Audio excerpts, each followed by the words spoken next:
Oubliez les vampires et les loups-garous. Pour trouver les vrais monstres, il faut plonger dans les profondeurs du temps, bien avant l'apparition de l'homme.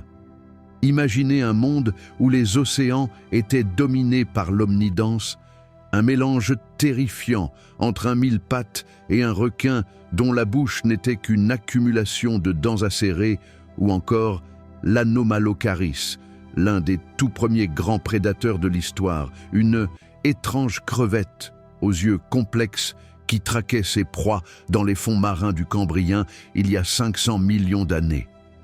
La terre ferme n'était pas plus rassurante.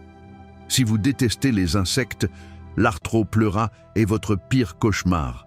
Un mille-pattes colossal de 2,50 mètres de long qui parcourait les forêts marécageuses. Dans les airs, le ciel était assombri par l'Arambourgiania, un ptérosaure géant de la taille d'un avion de tourisme. Avec ses 10 mètres d'envergure, il était aussi haut qu'une girafe une fois posé au sol. Et que dire du Dunkleosteus, ce poisson cuirassé d'une tonne qui ne possédait pas de dents, mais des plaques osseuses tranchantes comme des lames de rasoir capables de broyer n'importe quoi. Mais la nature a parfois un sens de l'humour très étrange.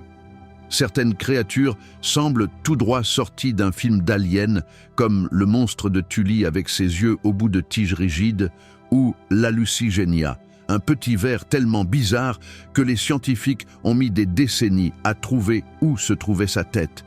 Toutes ces espèces ont fini par disparaître lors des grandes extinctions massives, victimes de météorites ou de changements climatiques brutaux.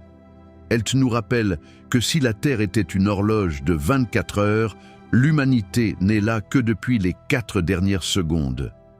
Un passage éclair face à ces géants qui ont régné pendant des millions d'années.